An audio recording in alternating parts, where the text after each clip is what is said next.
Hello, everyone, and welcome to episode 521 of Constructive Criticism. I am joined by my favorite host that didn't make me change any settings today for facial stuff, because this is the last two-person pair that did the podcast. Do I have a name? Yeah, your name is Abe. Oh, okay, nice. I thought it was weird that I got all the stuff open early to do my producer stuff, and I was like, oh, the last time that we did a two-person podcast was actually me and Abe. I don't have to change anything. Yeah, Rick Mason. That was nice. Sorry. Yeah, you know what? That's what you get, Mason. I call him my favorite because you're off gallivanting with your girlfriend on your anniversary. You know.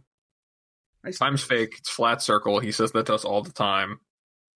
Dude. And now here he is celebrating it. Yeah, it's for a dude that loves to tell us, our mortal existence in the time of set releases, literally at the end of a set review. You sure cared a lot about your 1-year anniversary there, buddy. He's just a dates guy. He just knows all the dates. Shout outs to Mason. I love him. World people. Speaking of people I love our patrons. If you become a patron of the show, every week on the show we give you a shout out on your first time. And I think we missed one 2 weeks ago. And I was looking today, and I want to give a shout out to Bobby. Bobby, thank you so much. And I apologize if we missed this. I wasn't positive, but I just wanted to make sure we got it in. So shout out to Bobby. If you want to become a patron of $5 or more and enter the Constructed Critics group, or the CCMTG patron, as we call it, you can do that.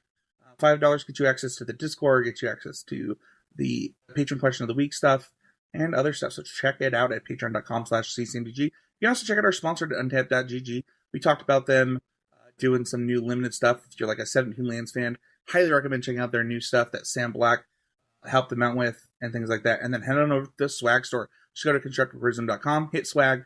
You'll be taken to a place where you can get awesome swag for the show. But this week, we're not talking about all of that. We're going to dive right into a format people are excited about. And I have to mention why, Abe. Per Mason's request, we have to mention the Spotlight series. And I don't even think that we can say what he said, because I think he swore in the message, if I'm not mistaken. So we can't say it on the show, Mason. But heck yeah, fam. Heck freaking yeah. Hey, before we dive into Standard, we know that there's going to be an emphasis on Standard on this new Spotlight series. What was your thought on the Spotlight series as the announcement came out? GP's good. I personally am pretty excited to just have a consistent reason for players to be caring about Standard, or really just having more avenues for people to just say, I want to play a big event this weekend, or I want to plan towards a big event, and maybe, the RC is something that is either too much commitment to aspire towards, right? You're going to play many RC queues because you have too many other commitments, but Magic matters a lot to you, or vice versa. You could be someone who's really entrenched and plays a lot of RCQs and feels like there's not enough things outside of the RC. This is something that really serves both segments of the player base in that way. It's another, anything that is a push towards returning to, sensible levels of live paper events, especially WotC sponsored, is always a big deal, because really, there's so much that can be done by, independent organizers, but the second that there's, PT invites on the line, Wizards is able to really back it. It just does really great things to the ecosystem. The rising tide of this is definitely going to lift all ships in my mind, and is hopefully the beginning of, kind of the renaissance of things as 4 years, nearly 5 years removed from COVID really putting everything down. Hopefully we can see it build back up to close to the heights it was at. I saw the series and I thought it was nothing but good news. It's obviously a small number to start. I think it's 8 events for the first year, and that's not nearly the level of when we had SCGs and GPs and other things. It's not getting to that level, but I thought about this Standard episode that we're doing today, where we're checking in with Standard.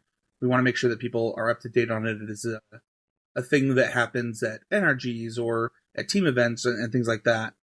But they are really going to put an emphasis on Standard, it sounds like, I mean, one of the bonus prizes of first place that they announced is a full year of standard. Every single set, you will get a case. Well, it's actually more than a case, right? Because it's 6 times. It's a case of every set. Yeah. In standard. Yeah. So you're calling it free standard for the year, and they're really emphasizing like, hey, like we want you to continue to be a part of the ecosystem. And for me, like that is what standard is. Like it is being a part of the Magic ecosystem, playing Magic the way that it is designed in a lot of ways. And so for me, having Wizards recognize that and feed that and talk about that as their premier open event series was, man, I might cry. It was like really something that excites me. It is heartening news. You know, for a long time, I feel like we've been in a pattern of, you know, kind of hoping for a bit more and then getting it when we feel like we need it most.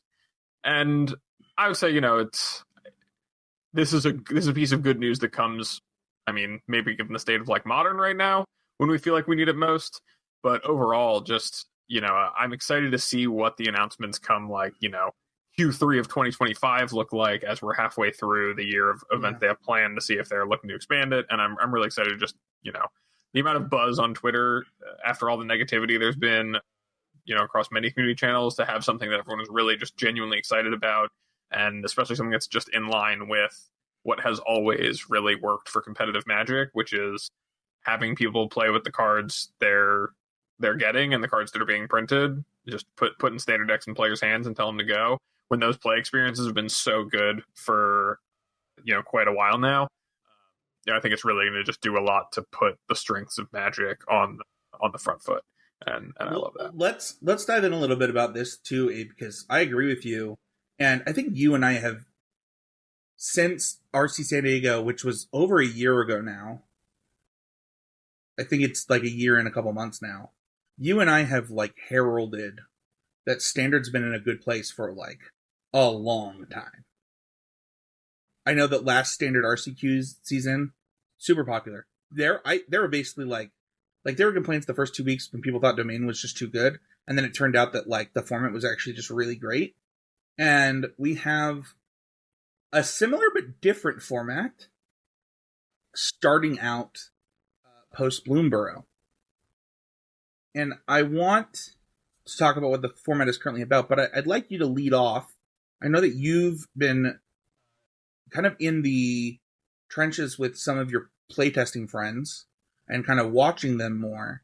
And I'm kind of curious, as like somebody that hasn't been as ridiculous as I have, because I have been ridiculous, and we'll get into that. Like, what do you think that this format is about? Where did it start for you, and like where do you think it's at right now?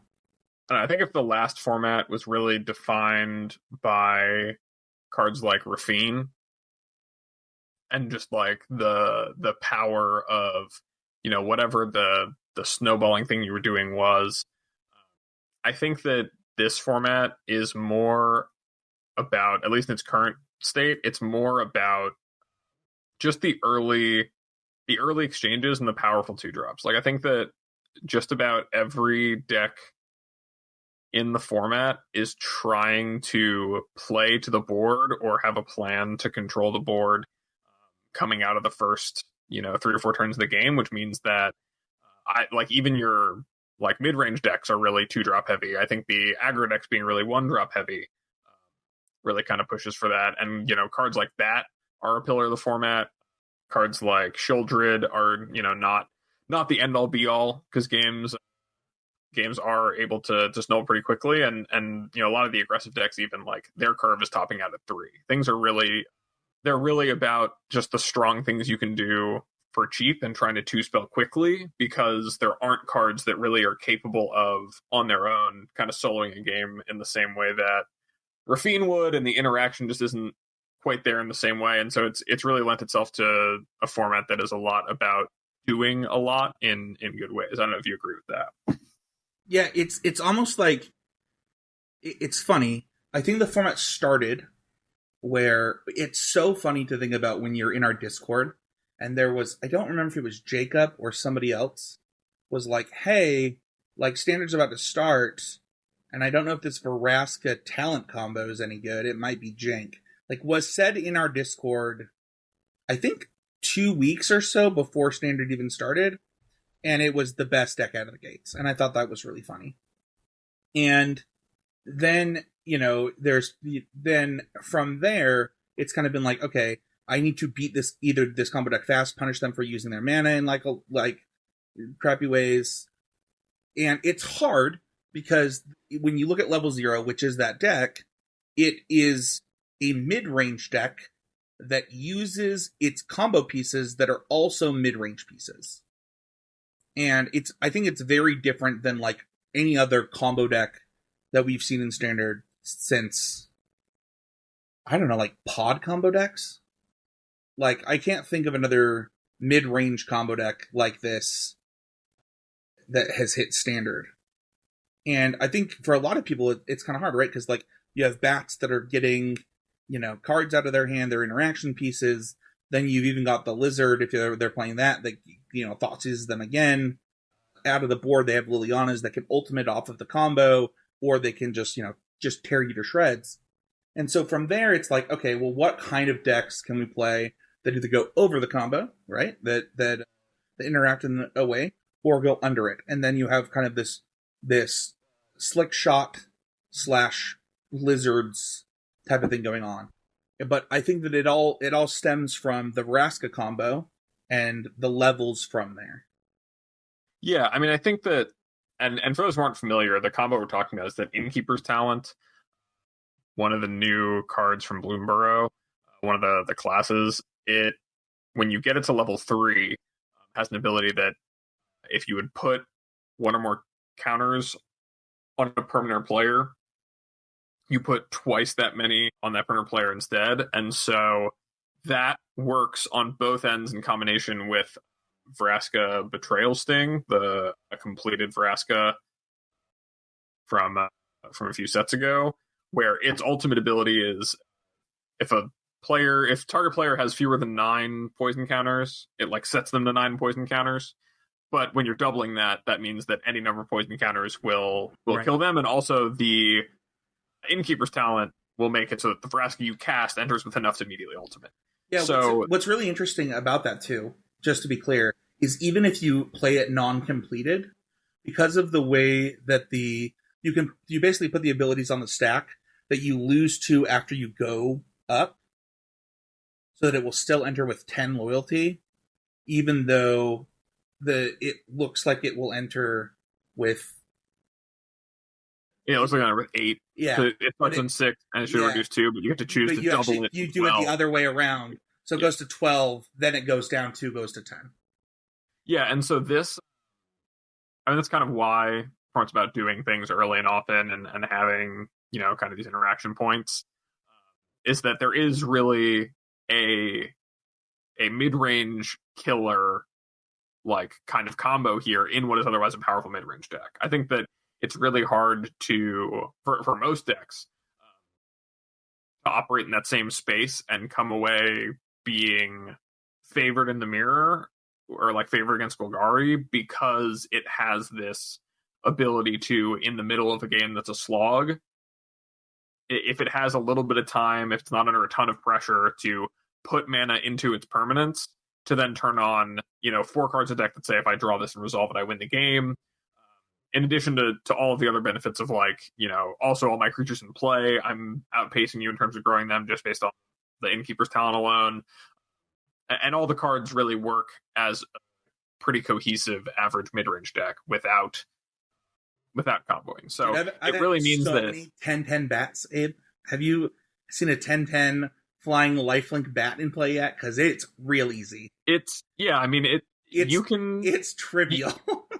Yeah, you can snowball a game pretty easily if you are able to run it with it, and that's why I think the Golgari deck has become kind of the de facto best deck of the format and what people are most gravitated towards.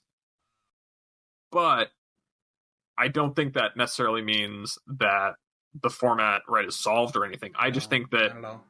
Yeah, not at all. I mean, the thing is just that the places where there's a bunch of opportunity to explore are really, there's kind of a swath of things that is like, okay, you can't really touch doing better than this. The Golgari deck as it exists is pretty well refined, and outside of tuning it, most of your shell and your game plans are really laid out. You have some of the strongest A, B, and C game plans out there as a mid-range deck, but you're still really exploitable. There's still opportunity for decks to try to shut you down by being able to interact with all your permanents, being able to shut out your game plans, and be able to get under what you're doing too. Being like, if you're not able to invest, what is it, a total of 5 mana, 10 mana into just killing the opponent with an Innkeeper's Talent, that's even past resolving it, 12 mana into ways that don't impact the board immediately outside of like winning the game, that's doable by some of the aggressive decks. That's doable by some of the decks to interact with, and it does lead to its opportunity. So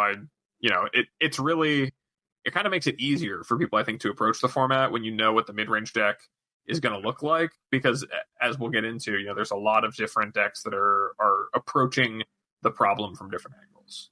Yeah, I want to get into that. I want to say that there was a couple of tweets that I responded to in the last week that was like, should this be banned in Standard? I'm like, absolutely not. This makes Standard so much better and gives you kind of some guide rails in a lot of ways that I also think Domain did when you looked at Domain.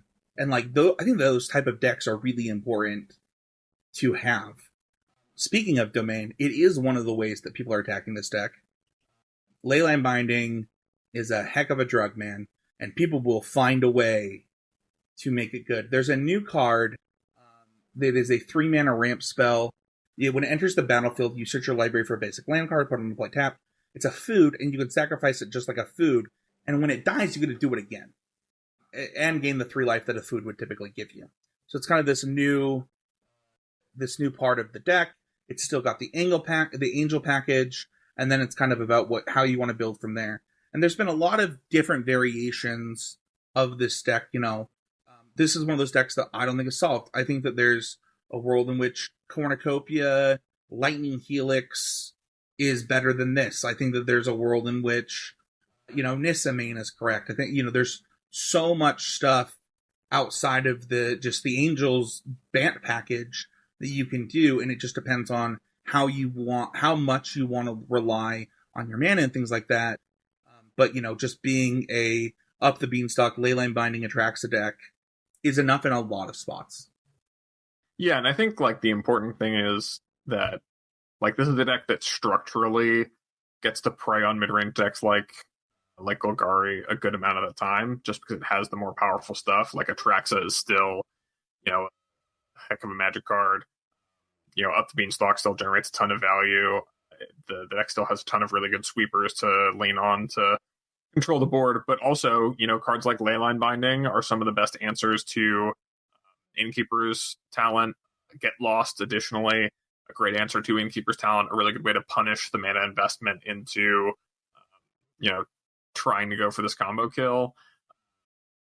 And the decks, like the Domain decks, just have a lot of tools available to them by nature of being a Domain deck, right? There's a lot of cards they can splash, or there's a lot of different elements they can incorporate, but they get to attack from a good structural level, kind of the mid-range decks, the format, and that's really good to see. And I think people aren't playing enough Standard to really talk about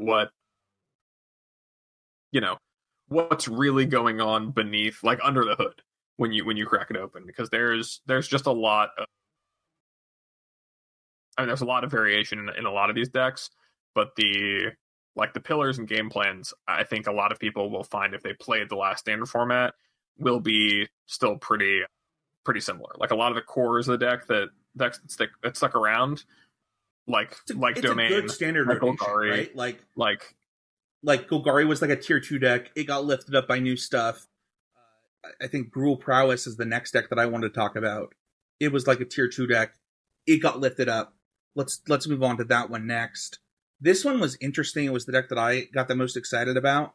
And immediately after seeing the mouse package of Heartfelt Hero, a card we talked about that I said I was excited about in this deck, in addition with Emberheart Challenger and Might of the Meek, you just are like, okay, this just slots perfectly into this deck. It's exactly what this deck needed. And then finding what other things that you need from there is kind of whatever. We've seen people try Innkeeper's Talent. We've seen people try Inti. Just ways to trigger that first thing in lots of different ways. There's been more mouse builds that go farther away from prowess and more into the mouse stuff and away from slick shot. And I just think that this, just like Domain, is trying to find its new version, right? Tuning this deck, just like tuning Domain, is a mystery in a lot of ways. I've already mentioned cards, Cornucopia and Lightning Helix, and I don't think I mentioned Ill-Timed Explosion, but another option that Domain has just because of the nature of the deck. This deck, this Gruul deck, gets to be this lightning fast deck that preys on mid-range decks because of the nature of Snakeskin Veil and Talavar Stand. There's 12. You could play as many as 12 of these effects if you wanted to, and it really punishes the way that decks could attack these in a lot of different ways. One of my favorite technologies, I don't think that it's in the list that I'm looking at, but there's a land that casts red creatures that you can pay 1 and tap it to give a mouse haste, and it's really good with the other stuff. But there's just so much going on in even these aggressive decks where I've tried probably 7 different versions of mono red, Abe. Most of them have been bad. But I'm like, do we really need green? Do we really need green? Do we really need green? Abe, I think we really do need green. I think Questing Druid by itself and Snakeskin Veil are really important in the deck. But I'm curious, what are your thoughts? Have you gotten to watch any of the Gruul or mono red stuff? So most of the aggressive decks that have been circling for me have been some of the newer ones we'll get to in a bit, but I will say that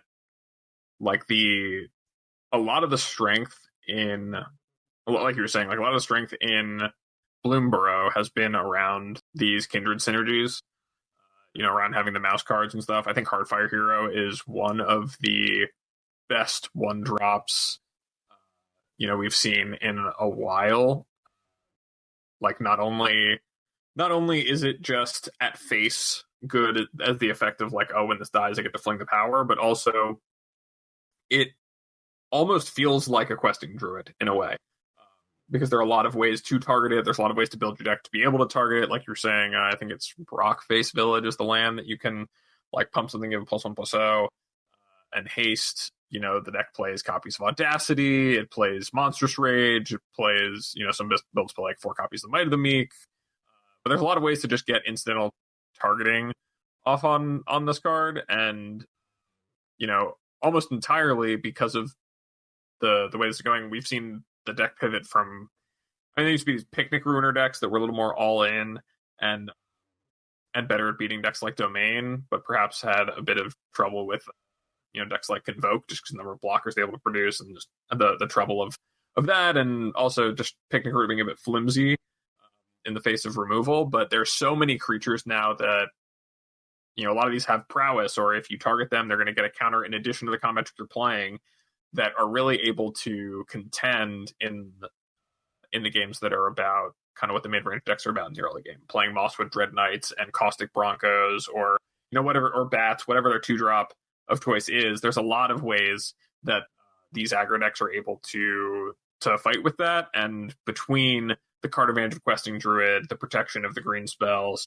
and some of these really powerful red creatures on the cheap, there's been a lot of really cool innovations in how people are approaching this and taking on the low end of the format. Yeah, and I mentioned how the mono red deck started out really similar. I'll be honest, I have both tried and lost to, the deck that we talked about on the show, the Heartfire Hero and Scamp deck, where they're just no, we're just going to target our stuff and make it bigger, and you're going to have to deal with this threat, and it's going to deal you 8. And then when it dies, it's going to deal you 8 again, and then I just have to find the rest. That is the deck, I don't know what I want to call it, the Sly deck that we talked about in some ways.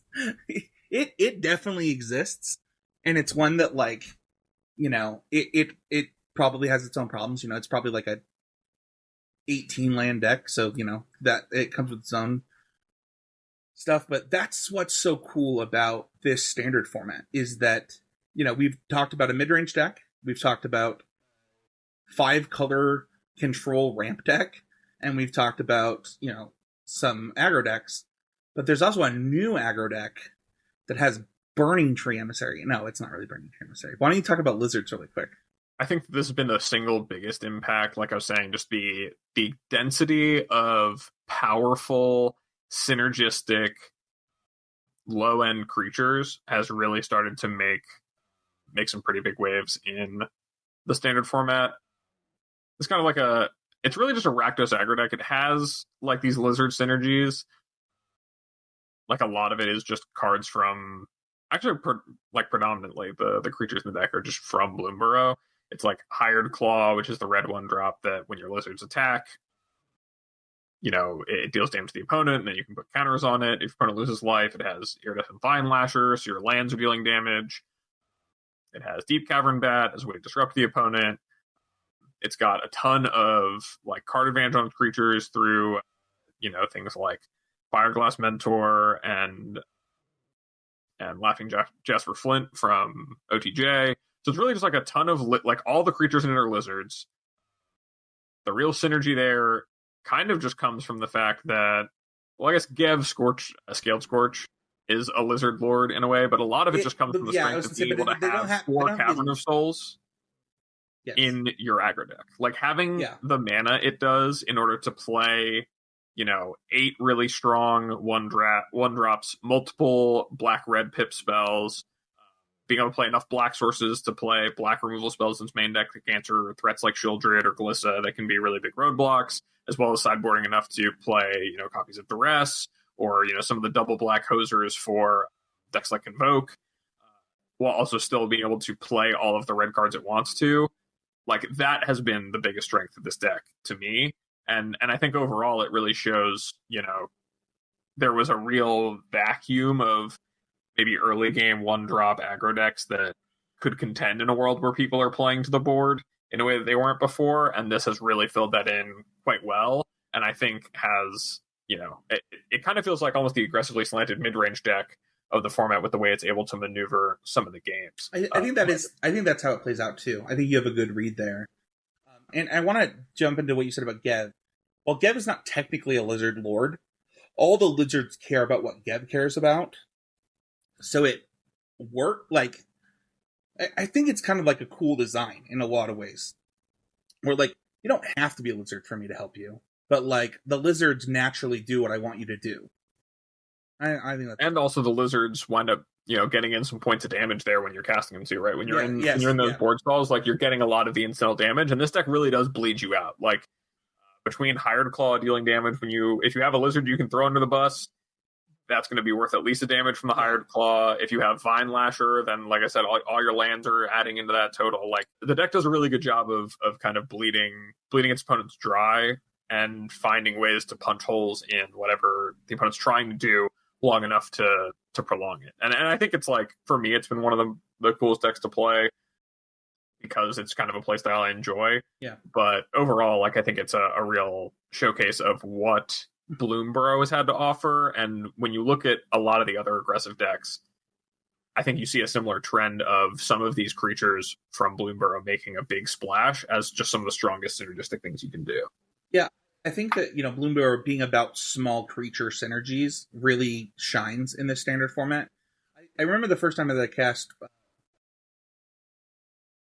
Flame Cash Gecko in Limited, I was like, oh, that's a constructed card. That one's going in. So, like, I haven't like played lizards yet in constructed. I hadn't imagined what it would look like, but I was playing lizards in Limited, and I was like, yep, that is a constructed, like, that is the type of filler that makes a constructed deck possible. Or, like, you're just like Hired Claw or whatever into this Gecko into Gev, and you're like, all right, well, now I have 3 creatures in play on turn 2, and everything I play after this is great. And also, even if I don't have anything to play, I have a ton of use of my mana between Hired Claw and the Gecko that I just use my mana every single turn. Yeah, and getting out early like that really allows it to leverage some of the getting a leverage removal spells like Go for the Throat, like Cut Down, or if they're not able to play copies of Lightning Strikes, they need to answer bigger creatures. They're still able to capitalize by getting in that extra damage by having that free creature in there by way of getting and using the mana. So there's a lot really to like about this deck. I think it's probably the coolest new deck of the format. It definitely is probably the biggest addition in terms of just play style to the format that wasn't really around in the last one, just because of the nature of how combo-y it kind of was and how far over the top decks would go. You couldn't really bleed people dry, but it really shows just how different the format is, despite a lot of the pillars being the same. Well, speaking of which, let's go back to RC San Diego, and one of the hot decks going into it that I played that turned out to not be very good for that event, but that was mono white control with little dinky things and then planeswalkers, and I have some thoughts about this token control deck. I've played against this deck in many forms. There's not a decided form, whether it be if you want laydown arms, if you want just to play other white removal and sweepers. But one of the things that cares about is Caretaker's Talent, which is a card that you had, I believe, on our Pick 2 set review. Why don't you talk about the things that people are doing with this deck? Yeah, I mean, I think you said it pretty well. The deck is really just a mono white, get permanence into play kind of mid-range deck where it's playing a big game. It's trying to get amass a lot of resources, and Caretaker's Talent does a great job of being the wedding announcement equivalent, but in some ways I think it does better for a deck like this trying to do that. So much better in this deck than Wedding Announcement was. Than Wedding Announcement, because it always is on as a card advantage engine, and then when you're kind of closing the game is when it starts to matter that you've grown your creatures. And overall, I mean, I think that the deck gets to play a lot of things that win in an end game, right? It's able to overpower a lot of efficient exchanges with a lot of raw card quality and card advantage. I think that much like the mono white deck, that you're referring to that was around the time of San Diego, it has kind of the inevitability in a lot of situations, but unlike that deck, I think it actually spends most of the game kind of actively winning. I think it really tries to win, which is a pretty nice change of pace from that deck previously. Yeah. I know that, and it's also something where, like you said, there's not necessarily one build of it. It's not just one structure. I know I've seen a lot of lists that are playing different colors, different splashes. Shout outs to Moto user. Blue and black is what I've seen. Yeah, blue and black. I think I've seen. So Tulio Jodi, who I want to shout out here, has actually in some of the most recent standard challenges won one of the standard challenges, and I believe lost the finals of another playing this archetype in two very different builds of it on back-to-back days. Yeah, this was on the 17th and 18th. They had a wonderful weekend with this archetype. And like I said, two completely different builds, trying different things, really trying to hack into what is important and what the good cards that matter are, and getting really, really rewarded for that. But, leaning on some of the stronger white cards like Virtue of Loyalty, Biza, the Bounding Spring has been a really solid catch-up card. Gotta shout out Mason there. That was one of his cards in our Pick 2 set review. We crushed this Pick 2 set review. I don't know if you noticed yet, but we did pretty well. we picked out the good cards. But yeah, I mean, just it's a deck that is really good at playing the resource amassing game and then kind of turning the corner. And there's so much to explore here because so many of the white cards lend themselves to this game plan that, if you really want to get involved in standard and you really want to see what's out there, there's a ton of different ways you can build it and a ton of different builds you can try. it's really cool to see how underexplored the format is and how much there is left to do. But I just wanted to shout out I love Julia Jotty for that work and getting rewarded for it. I wanna talk about a little bit. I played against this deck. I was on a voice call. It's something I've been doing a lot more is voice calls with Matt while I'm playing standard and he's playing like the Final Fantasy MMO, or I'm whatever. And we were playing against this deck, and I was playing I think Domain, and they played Caretaker's Talent, and I kept wanting to leyline binding the Caretaker's Talent. He's like, well, just kill the thing that matters. Just kill the thing that matters. And by 4 turns later, I was like, dude, I think that thing was the thing that mattered the whole time. Like, I think that, and we ended up losing that game. And it was really interesting, where it was like some of the cards in, and this was true of the old mono white deck that we've referred to, where like some cards seem so seamless, and it's like, whatever, what do they do? And then you're like, oh, this actually mattered a lot. I think about, listen, I just want to win an event. I don't even care the size of the event with Carrot Cake in my deck. That just sounds like fun. Like, that's just a good time. I was always an orange carrot Sobe guy back when Sobeys existed, so gotta represent the carrots. Also, carrots are the best part of a roast. I don't know if you know that, Abe, but when you make a roast, the carrots get everything in them, even more so than the potatoes, and they're the best part. Should I talk about Boros really quick? I think this Boros deck is basically the exact same deck with better mana, without the same number of things to go to like pop off with. But I don't know that makes it bad. Like the Boros Convoke deck, it exists. I think it just has to be built a little bit differently. Yeah, I think in my observation, there's been like two camps of it. One which says like, okay, our deck needs to slow down. We don't have the same density of 1-mana plays we used to. We kind of need to just accept that. And then I don't know if you've seen the I assume you have the Jeskai builds. That's what I was going to mention. Go ahead. That are playing like Spyglass Siren, where they used to have Voldaren Epicure, and are just playing a bit worse of a mana base around having Spiral of Canals and Seachrome Coasts and Atterker Wastes, which, given the way their deck functions, it doesn't hurt them that much because they're really only playing untap lands for the first 3 turns. But the other big thing is they get access to Protect the Negotiators out of the sideboard, which is a pretty strong counterspell for the deck that's getting ahead on board. I think that most people, myself included, coming into the standard format, had some fears that the best deck would just be Convoke without so many things to hate on it, and a lot of decks that were able to play the hate cards for it kind of falling by the wayside. But that is thankfully proven to not be the case, and I think that this deck has just kind of settled into strong and fine, but is not necessarily the best in the metagame as it's developed, because it is so linear and it's so easy to dedicate slots to controlling, and those slots tend to catch other avenues too. I don't know if you have any feeling about. So I want to talk about what the Boros deck did to try to negate the fact that Epicure was gone, and that's that they just went to the full 4 Yoshin front. Is it Frontier? Frontliner?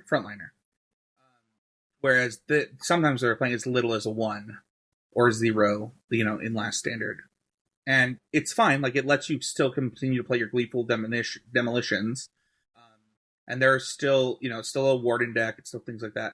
I gotta watch Greg, who we've had on the show, play this deck on System Magic.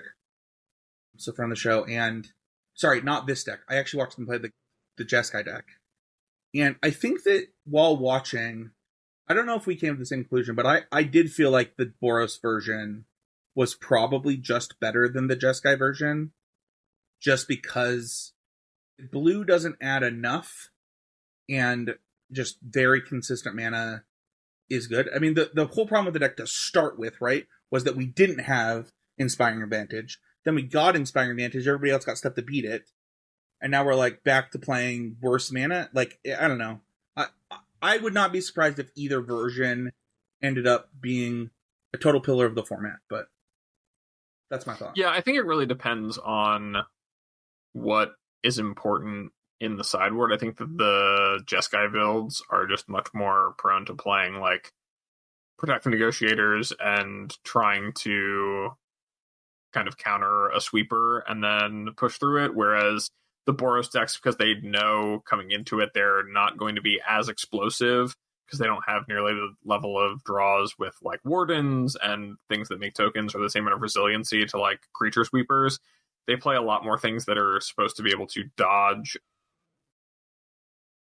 temporary lockdowns and glistening deluges. Like, you know, I've seen lists with up to like 3 Sanguine Evangelists and 3 Warriors Calls. And I think Warleader's Call is the total answer for this deck, by the way. I think that it's like the thing that like separates something like this from like the Lizard deck, where it's like, yeah, like our stuff goes wider, and also we still get the staying power and the like the as we do our thing, we gain more advantage that this deck really needs. I think that it really is just a different way of attacking the format, and even within the different camps of building the Boros Convoke deck, like people play different numbers, and it's still not, it's not hammered out if you should be playing, Anim Pakal, or if you should be playing, just more Evangelists, or how many frontliners should you be playing, and what's your mana base look like? Like, these are all questions that kind of don't have solid answers.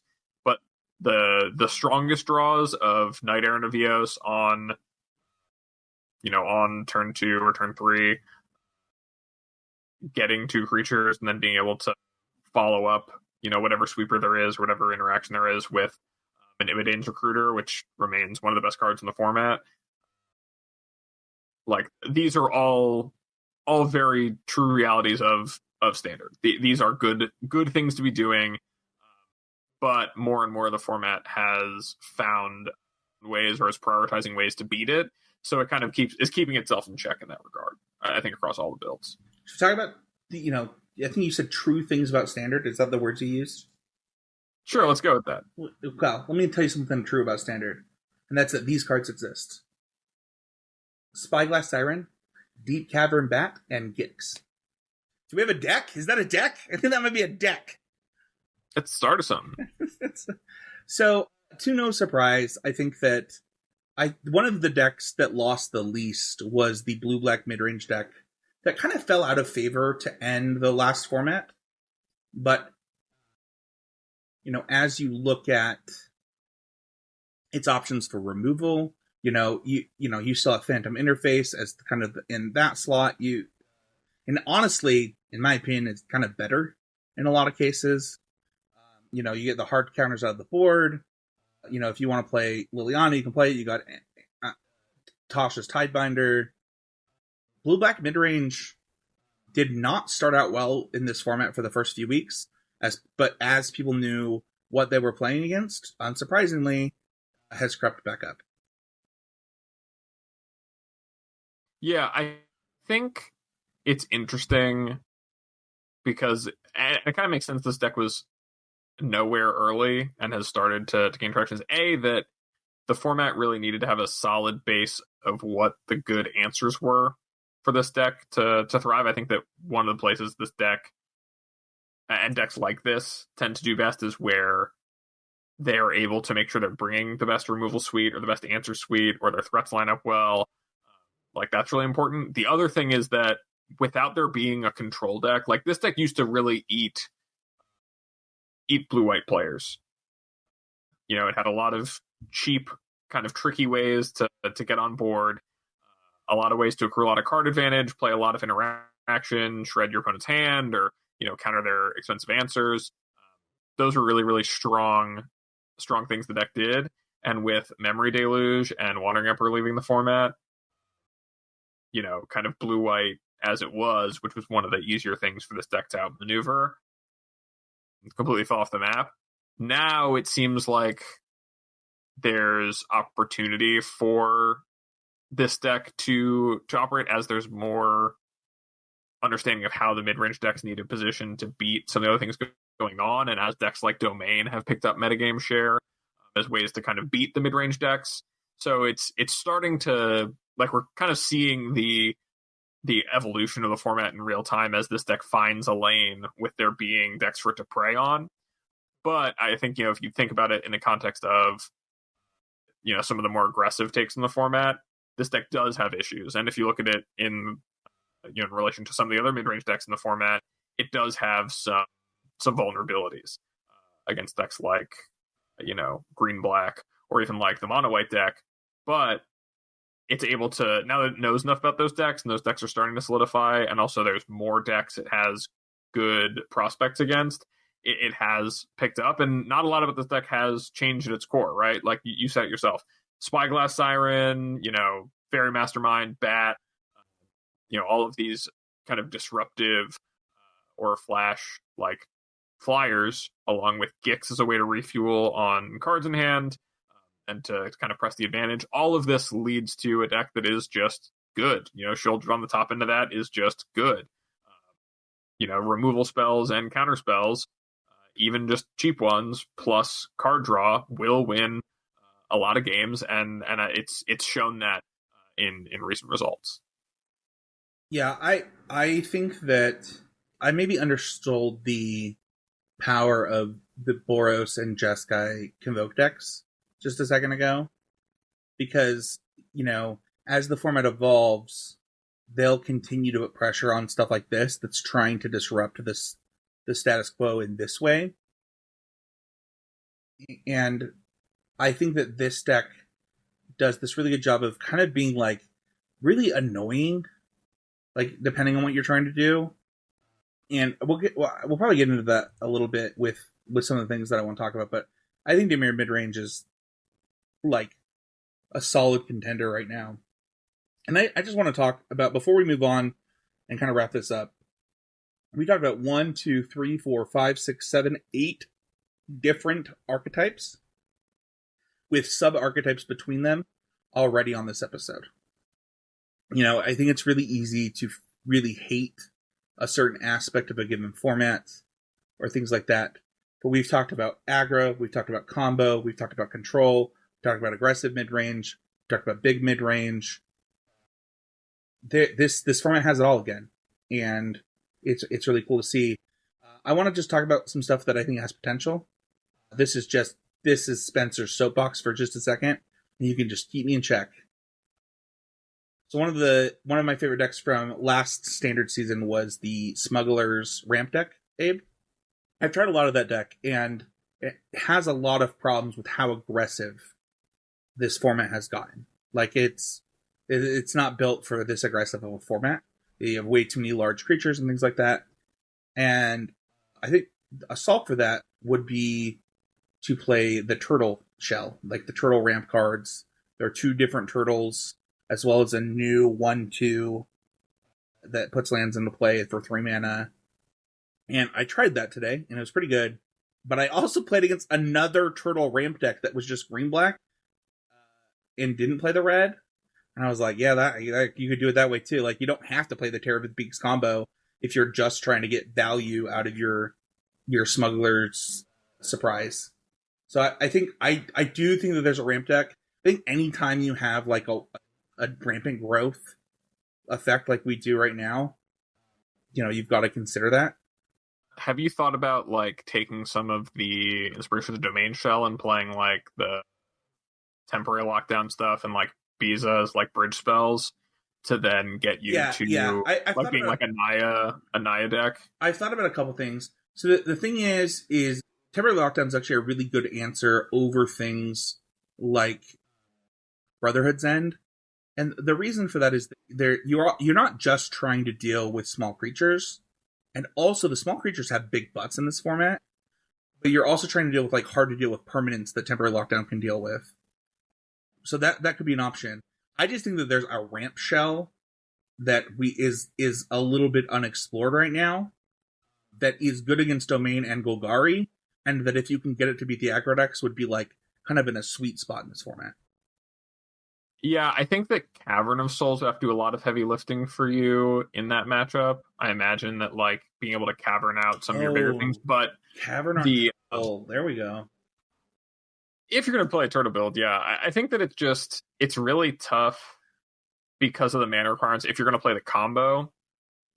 Because the horse double combo. red on your double red on your 5 Yeah. drops to actually cast them, plus double white, plus green if you're going to play ramp spells, especially with like Glimpse the Core being you need to get a forest. Like those things are all kind of in conflict with each other. But I could see a world, especially I'd have to double check if there's a good cheap forage spell. You don't have to build my deck for me right now, for what it's worth. I don't have to do it right now, but I'm just thinking out loud here. I'm spitballing. Something that like you can use. I'm thinking with the food that searches for a land. Got it. Yeah. Playing that as your ramp spell, but without ways to easily sacrifice the food, it gets less good for you. Anyway, I just think the white bridge spells, and I think this is something that a lot of the decks in the format have shown, is that playing lockdowns or having access to lockdowns and Biza are both really good ways to prolong a game, to do some of the more powerful stuff you need to do. And I think that if you can find a way to either massage the mana of a red-white deck to kind of just play control, and then you have smugglers as a single green splash card to like combo out of nowhere by dumping them into play, or vice versa, like being able to play like a green-white deck that's splashing the red cards. I think both of those are avenues that could be really, really strong for sure. The other thing I want to say is we didn't mention a 3-color deck, and I don't know if you know this, but we have like all the fast lands in Standard. So like you can play like an aggressively slanted 3-color midrange deck in this format, and nobody's doing it. And that seems weird to me. I think the only deck doing it, I think I would call I'm going to kind of call the convoke deck doing that. Yeah. The Jeskai deck. I'm just saying, like, we have cards like the Grixis Serpent. I don't remember the Serpent's name. The like 6-drop that whatever mana you put into it in double colors has a different effect, and then it has X. Oh, with the X on it, yeah. Yeah, like I was playing that, and I was playing a deck that was is it mid range, and I was like, what am I doing? I can just play this. Like, there's no way my mana is not good enough, and that was true. But I think about I think the new Ral, for example. I don't know if you've played against that card yet. I don't know if you know this, but like it has a brainstorm ability. It's pretty good. And it puts cards into your yard, which is even better than brainstorm. Thankfully, it's a minus instead of a 0. Thank goodness. But yeah, I think that there's unexplored 3-color mid-range decks. And honestly, 3-color control decks. Like, we can't play 2-color stuff as much. Like, I've played quite a bit of blue-black control in this format. Quite good. It's really good against Domain, really good against Golgari. It's pretty good against the aggro decks. Definitely something that, I've considered loading up a standard challenge for if they were at better times for me. I think that even though we've talked about all these decks, we've got 3-color decks unexplored, we've got ramp decks unexplored, and then I think that, honestly, controls not unexplored, because I think blue-white control and blue-black control have top-8 challenges. But I just think that, in a world of so much aggro between Gruul, Mono Red, Lizards, Tokens, Boros, Jeskai, it's hard to build your deck to beat the swath, right? But I think that as the format settles down, we'll see more of these style of decks take the format by storm again. Yeah, I think the other thing to consider, which is very different, with rotation now versus how it was right before rotation, is as much as we have all the all the fast lands, we don't have all the slow lands. And for 3-color mid-range decks or 3-color just slower game plan decks, the slow lands were fantastic, because really your cards you want to make sure you're casting and are castable are your 3 and 4 drops in those kinds of decks across colors. That is much harder to accomplish, because now we only have the Surveil lands, We have a full cycle of surveil lands and a full cycle of fast lands, and we also have the pain lands. Yep. So in order to have that kind of mana, it does cost you some life. Yep. And that's not something that's really on the table in terms of what you can afford to pay. Right, I agree. Like I said, just the kind of the speed of the format is hindering some of these things. But if the format slows down, this is the stuff that opens up. Yeah, definitely. And I think that especially as the format kind of expands a bit, especially when we see whatever comes from Foundations in terms of mana, like the more we get untapped lands that work on turn 4, the more we get to start seeing those kinds of decks, really. I'm really interested. I'm gonna guess. This is my prediction. All right, this might be the TikTok. My prediction is that we're getting checked, all 10 check lands. That's my prediction.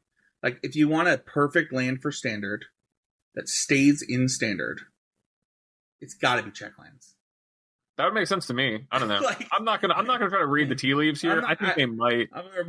We're getting Day of Judgment and Llanowar Elves too. So I don't know what is happening with this set. Let's wrap this up though. What would you play in Standard right now? You got a Standard challenge tomorrow for some reason. You got all the time in the world. What are you loading up, Abe?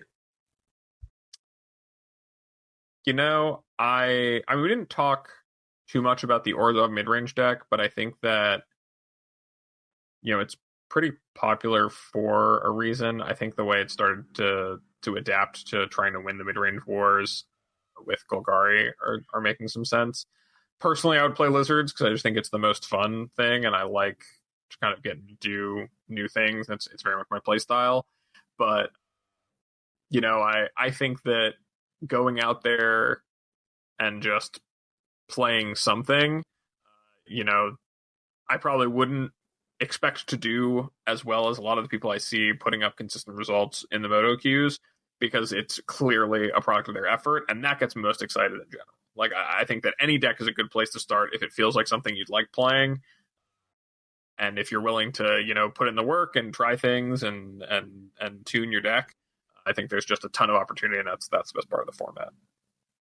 Yeah, so first of all, I like ownership, and we're part of always improving. One thing that we do in our podcast meetings is we have a love it's and it could be better. I just spaced it. Orzhov was supposed to be on this list of things to talk about, and we didn't talk about the Bats deck at all, and that's my bad. I make the show notes. That was my fault.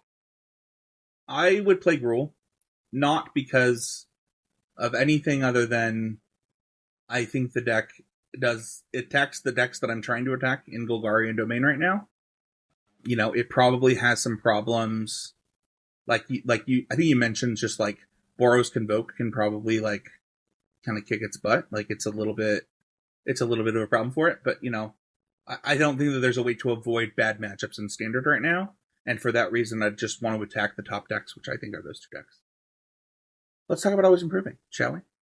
Always Improving is the point of the show. Every week on the show, we like to talk about things that we're doing to improve it, Magic or life in general. I was going to do a life in general one today, but I actually do have something that I'm trying to do more of that I want to hold myself accountable by talking about on the podcast. So something that I do is I'll take screenshots of how I'm boarding in a matchup. So I'll be on Arena or Moto, take a screenshot, and then I'll forget to send it to my friends or forget to do anything with the screenshot itself, right? And what I want to do is, as I'm playing these games, have these screenshots as active opportunities to both talk about what matchups are about, in my opinion, and why I'm boarding. I'm going to give an example of one on the show, because I actually have it pulled up. I was playing my version of Golgari midrange. It's in the Discord if you're a patron of $5 or more. I boarded in 3 Duress, 2 Terra Sunders, and 4 Lilianas. I boarded out a Harvester of Misery, a Virtue of Persistence, a Bat God, a Gix's Command, and 3 Cutdowns, as well as 2 Go for the Throats. The last cut was Go for the Throat. I felt like Terra Sunder did what I wanted in the Domain matchup, the same that Go for the Throat would do, and I just wanted to be a really heavy discard deck. and that if they had the Baloths, I was willing to accept losing to that. But that is how I felt like the matchup needed to play out for me to win. I needed them to miss Baloth and go from there. Or I needed to hit Baloth with like a bat, and then they were just in trouble. Yeah, or like see it with a duress so you can play Liliana's accordingly. Yeah, exactly. Yeah.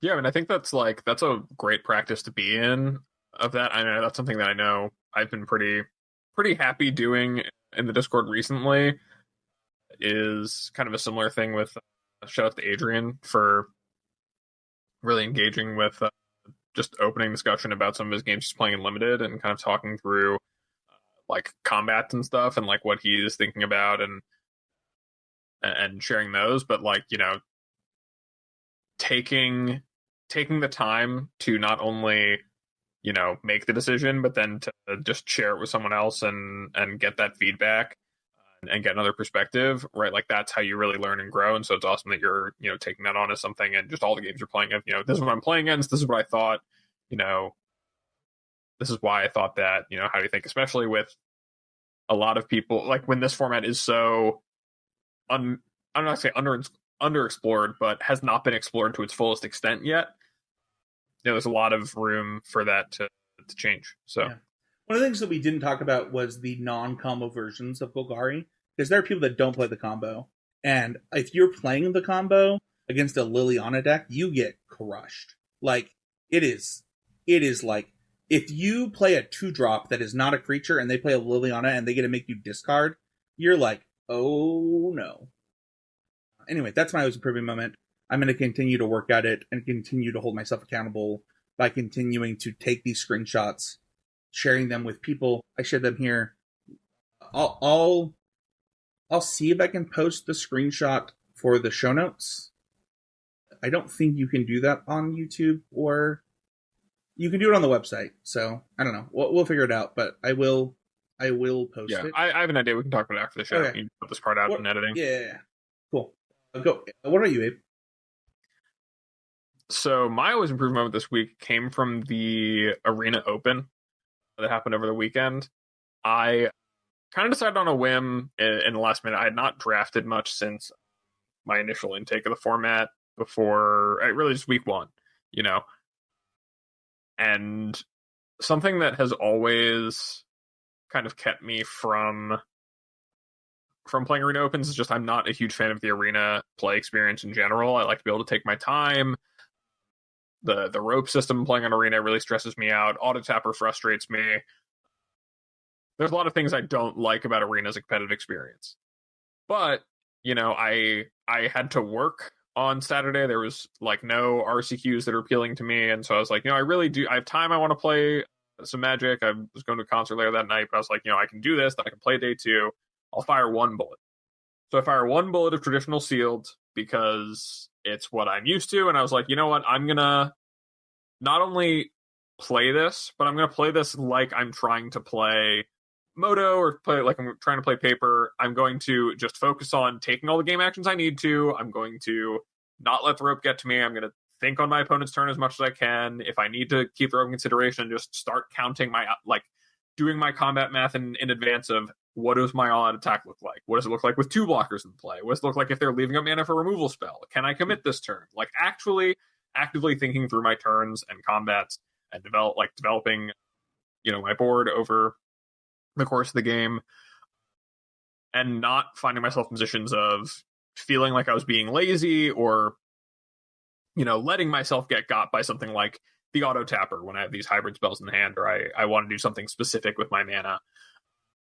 And I was really rewarded for that. I wound up going 4-0 on my 1 bullet I fired on day 1, making day 2. And I think part of it that helped was that I was playing in Discord with some of my friends and just talking through like the games I was playing kind of out loud to myself with them in the call. But that meant that like after the game or after like an important turn or two, like one of my friends, Seth, would just kind of ask like, oh, like, did you think about this combat? Was that best? Did you math out the attacks and blocks? I was like, oh yeah, of course I did.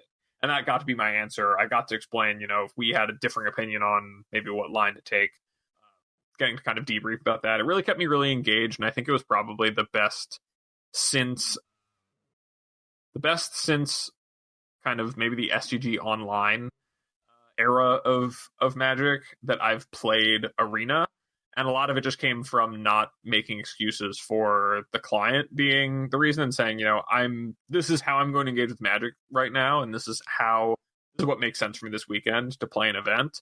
So I'm going to play it with the same seriousness that I play everything else, and it really paid off. Man, that was really inspirational for me. I'm really glad that you talked about this. I'm going to say why, and it is, I have the same problem with Abe. I talk about it on the show all the time, where, like, I play so much Arena just to, like, understand interactions and understand things in the podcast. I have an embarrassing number of play-in points right now, Abe.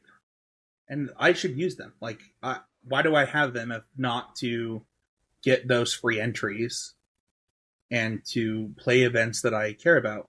One of the things that I really liked about what you said was you had your one shot. And you were going to treat your one shot like you would treat a one shot at any other event you would care about. And I think that I played better under those conditions rather than I could do this 6 times, just like go. And I'll probably get there after, however many times I could do it. No, I want the stakes of the one shot. I play better under that pressure. And I should force myself under those conditions more often. Are we weird? I don't know. I think that, like... Are we weirdos? I don't think it's that weird. I think that when you tell yourself... I mean, think of it this way. Like, you play FNM on some subconscious level, your intensity of play and attention and sharpness at FNM is going to be different than that at a GP, at a Pro Tour, at any other event, right? Because there's a certain thing about playing tournament Magic where it's like, this is your shot. You've entered the tournament. There will be one winner. Here's your chance to go get it. And if it's something like an RCQ and it's what you really work for, you really want, if it's something like an RC, you're going to put your everything into succeeding and making sure you can. And I think that in a lot of ways, it's easy to, when you feel like, oh, well, it's the Arena Open. Like, I could easily say, oh, it's the Arena Open. I've got like 4 or 5 hours to kill. I could just fire a couple bullets, just play some best of one. And like, I'm pretty good. A pool lineup, I'll get there, like, whatever. That's a way that I have friends who approach it that way. That's how they feel about it. That's how they play best. That's how they enjoy things best. And that's great for them. But for me, like, I don't play Magic in that way often. I don't play a lot of Arena for that reason. I like to play, things that emulate the paper experience. I like playing best of 3. I like sideboarding and limited. I like all these things. So I was like, I'm going to play what feels like, okay, I got a 4-0 sealed event. If I 4-0 sealed event, I get to draft for some money tomorrow. I like that's what it is, and carry that through. So I think really just being intentional, and it comes a lot of ways back to just being intentional about how you engage and getting yourself to give the game that you're playing the attention and respect that you want to succeed in it. I've fallen off such a cliff where, like, I'm mixing ladder with events. And I've said, I mean, if you guys listen to this podcast for a long time, I've said, like, just play Arena events. You get better testing at any level than you'll get until you get to, like, high platinum or diamond, at which point can also be terrible testing because you'll play against, like, the flavor of the day in a lot of cases. And I need to get back to that. I literally text my friends that I was like, I think I'm going to switch to Moto, like, in earnest for a lot of things because of what you're talking about. But I do think that, like, the level of my Arena account, which is, it's, if you're going to play Standard or Explorer, like, there's probably very few better.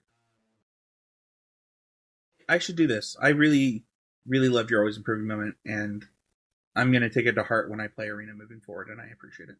Let's move on to our Patreon question. If you're a patron of $5 or more, you get access to the Patreon question of the week. This week, Abe, if you could have any superpower, what would it be and why? Isn't the answer always super speed? Mine's not, but I do understand. So speed is busted. Let's talk about superpowers. Like at the spike, yeah, I have to choose to be the Flash, right? Like well, I am.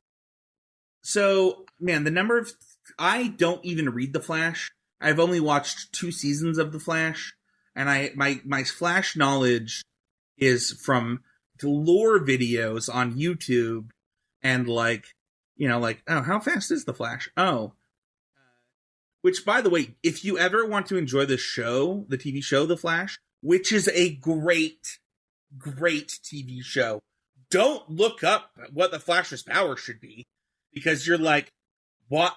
Why did he do it that way? Like, and also don't compare what he does episode to episode, because it doesn't make any sense. You could pick speed. I don't know. Yeah, I would just pick speed and not do any of the weird time paradox stuff. I would just resist. You just would never. You would never try to go backwards in time. Never. What if yeah, you I would simply be built different, and I would never run somewhere I can't come back to. What if you got stuck then because you didn't practice it? I would just be built different. I would just be the Flash, but without any of the room to do ridiculous dramatic stuff. Where are you at in my Hero? way of time travel? Where are you at in My Hero? Where am I at in My Hero? What appears to be the final set of fights that they divided. There's a whole other season. Okay, you're on. Okay, great. 7. You're on season 7. Yeah, I'm in season 7. Okay, I picked Black Whip. You like Black Whip that much? So hold on. My son and I have had so many conversations about superpowers because of this show. It's his favorite thing in the world. Also, I will say Black Whip does seem pretty busted in the sense that, like, it's attributed with being the reason Midoriya can go as fast as he does typically. Like, he says that, I can't get there as fast as I want to at some points. He's like, I can't get there as fast as I want to because there's nothing to whip onto. So for those who don't watch this X-Men anime, I'm like spoiling it for those who haven't watched it. This is a huge spoiler. If you have not watched My Hero and ever plan on watching My Hero, you need to just end the episode because I'm about to go off. Yeah, goodbye. Talk to you next week. Like, Deku's second quirk, Black Whip, it's Spider-Man from everywhere on his body and however he wants to use it. And growing up, Spider-Man was my favorite superhero. What's so funny is Spider-Man wasn't my favorite superhero. Tobey Maguire's Spider-Man was my favorite superhero, where he could just actually do it, right? And Black Whip is just like the super version of that. Yeah, I'd pick Black Whip, man. Like, I love that for you. It's so cool. Like, the episode where, like, he does it for the first time is also just, like, shit, like, such a good... I can't imagine how good the manga was, like, reading that. But, like, I'd pick Black Whip. That's such a nerd answer. I feel so bad. But, like, there's literally a poster of Midoriya behind my head. Like, what else? What? You could have said Spidey senses. You could have picked, like, one of the bad ones he has, you know? Like, you could have been like, I want to pump my leg 3 times. Doesn't even work. Yeah, they have to write out Spidey sense in the middle of the season because they're like, what? Everyone who has Spidey sense, it does, like, Spider-Man's Spidey sense doesn't, like, nobody's Spidey, they're like, oh yeah, you can detect danger. Oh, it wasn't dangerous because they like hurting you. What the fetch does that mean? Yeah, well, you know, it's Spidey sense when it's literarily appropriate, and it's not when we need to have any way to explain it away when we need things to be tense. It's so stupid. Yeah, I'd pick... Now, in a world like reality where there's not someone writing my story, Spidey sense pretty good. A lot of good ones. I'm gonna just answer here for Mason and say Mason would find some and we can ask him next week. He's gonna think of some superpower that just makes both of us angry. That's what he's gonna choose. Isn't that his literal superpower? That might be. Doesn't he just do that already? He just says, what's the best? It's behind the scenes. Mason will end our calls like this by just saying a sentence he knows will make both of us angry and then hang up. It's like his favorite thing to do. So his superpower is content, baby. He knows how to get people talking. if you want to join the conversation, you can join the Patreon Discord where you can ask questions like our superpower, where I can spoil My Hero Academia for you. I mean, to be fair, it's been like a lot of years. You can also join the public Discord for the Heezy Game Media Network, where we talk about fantasy sports, we talk about stuff. I did not say that we have a meme contest going on in the Patreon Discord right now, where I personally, out of my pocket, am going to pay for a subscription service for somebody, as well as some of their events. If your meme makes me happy enough, I think I said by the end of September, if I'm not mistaken, we're gonna hook you up. I need memes. I need memes. I'm in a part of my life where I need more memes. Twitter's not doing it for me. Facebook's not doing it, so check it out. And then also YouTube comments. Listen. The YouTube comments on the last episode were so nice. They were so nice. And I just want you to know that every time you do that, it gives me so much stamina to do this podcast. You have no idea. But also, Spotify has comments too, so leave them there. And then if you want to follow us on Twitter, it's at CCMTG. Hey, where can people find you? You can find me over at twitter.com/morenothings. Like I said last week, and continues to be true, I have just about one slot open for the time between now and the RC. As starting around, like, really from Labor Day onward, I'm going to be kind of focusing on Pioneer myself. So I want to make sure I'm prioritizing the time that I need, but I do have a bit of time to give someone else they're interested. So feel free to shoot me a DM on Twitter or send me an email over at morenothings@gmail.com. You can follow me at Heezy Game on Twitter. You can follow me at Spencer13Heezy on TikTok. You can catch me every week. Actually, not this week because I was sick, on the Need to Nerd podcast. And we have an episode coming out soon about Is It Your Turn in Smash Through, a Smash podcast about always improving. It's probably the one that we've been talking about doing the longest. We haven't recorded an episode in like 5 months because of my work schedule. We're like a monthly podcast on that show, and we've really been lacking. But for those who don't know, one of the things that will happen in a game like Smash or other fighting games is people will break it down into turns to simplify it. And it is not as simple as a turn-based game like Magic, and we're going to break down if it's even your turn at all, and when you think it is. So it should be a really fun episode. And then you can follow Mason at Mason E. Clark. You can email him at masoneclark@gmail.com for coaching, or shoot him a DM. Make sure to just leave coaching in the title. I do know that he has some open slots. Shout out to Mason. We missed you this week, man.